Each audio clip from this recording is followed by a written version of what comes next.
This is Joshua Hart from JTH Boxing. Today I'm here with Frank Smith. Frank, first of all, how are we doing? Yeah, good mate. Good. How are you? I'm doing very well. I'm actually very happy to be here. It's my first time coming to an anti-Joshua event, so I'm very excited. I feel very privileged to be here. So first of all, let's just get straight into things. Obviously, this isn't the ideal thing for Saturday. Obviously, it wasn't meant to be Robert Helenius, but surely we're still very excited for the return of Anthony Joshua. Yeah, look, every Anthony Joshua fight's a big moment in the sport. He's done tremendous things for the sport of boxing, and I think we're in for another great show on Saturday night. Look, Robert Helenius is coming in to fight. He can change his life on Saturday. A win against Anthony Joshua, the doors it would open. But I believe AJ, you're going to see a spectacular performance for AJ. He's improving so much, and we're in for a great night of boxing and a stacked undercard as well. Let's actually run through the undercard. So we've got likes of Brandon Scott on the undercard. He wasn't originally announced on there. Obviously, he actually told me earlier he's got a bone to pick with you.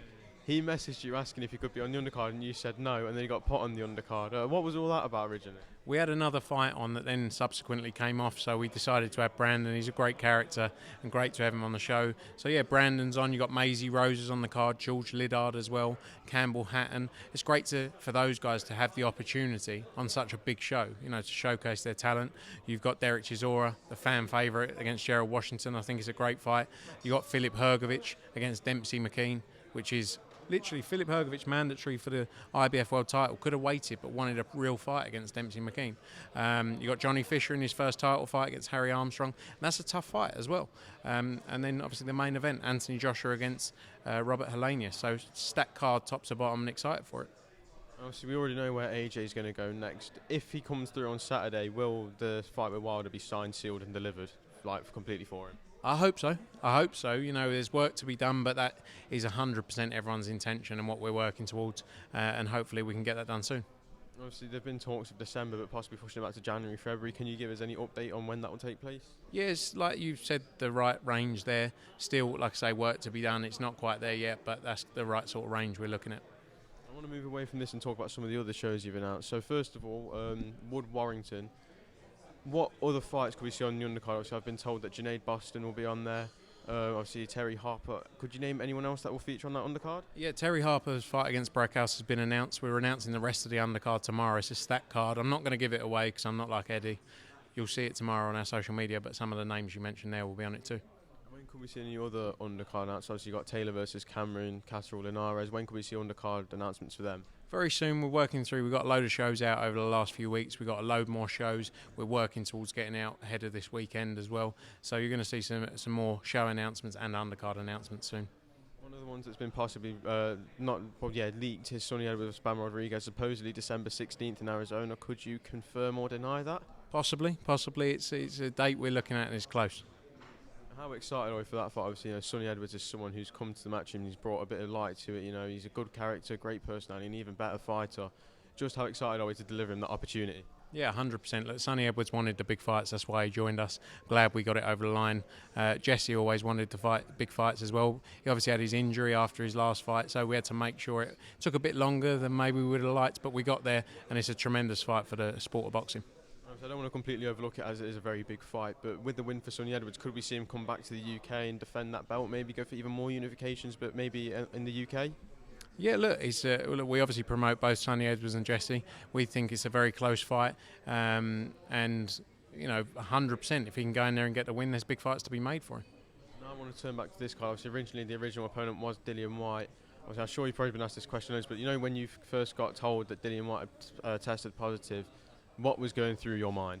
To be honest, we've been through so many tough times now in the sport that you go a bit blank and you just go, right, let's just deal with it. So really, not much goes through your mind at that point. It's just, let's come up with a solution. It's not dealing with, that's done, So it's, let's come up with a solution. So, it becomes a bit easier over time. And was the plan was it ever in doubt that AJ might not have been able to fight on this card? Yeah, look, there was a chance, for sure. There was a chance. As the days went on, we got more confident, but Saturday, Sunday, there were times where I didn't think it would happen. But we kept working, we got it done. I know it's completely irrelevant, but if AJ was not to fight on the card, who would have ended up, or would the card have still gone ahead without AJ? I doubt, in all honesty, the card would have gone ahead, to be honest.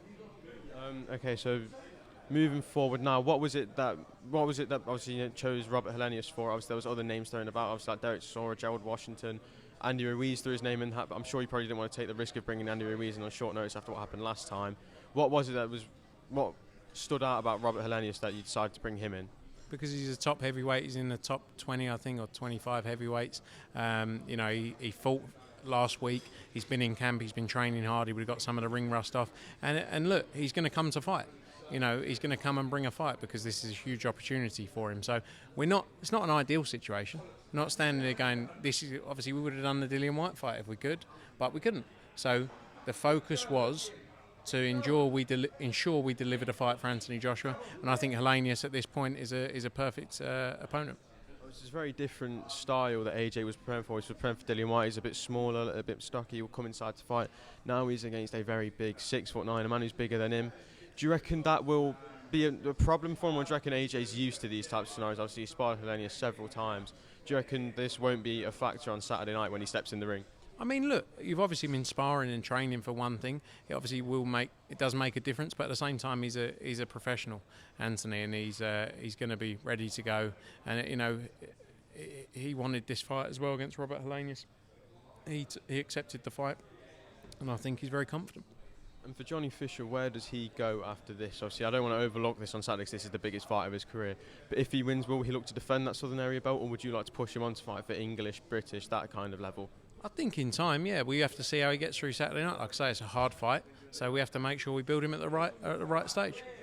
Frank, last one from me. Could you give us your prediction for Saturday night? I think you're going to see a load of knockouts. Massive heavyweight card. Don't miss it live on DAZN as part of your subscription. Frank, pleasure to talk to you, and have a nice rest of your day. You too, mate. Good to see you.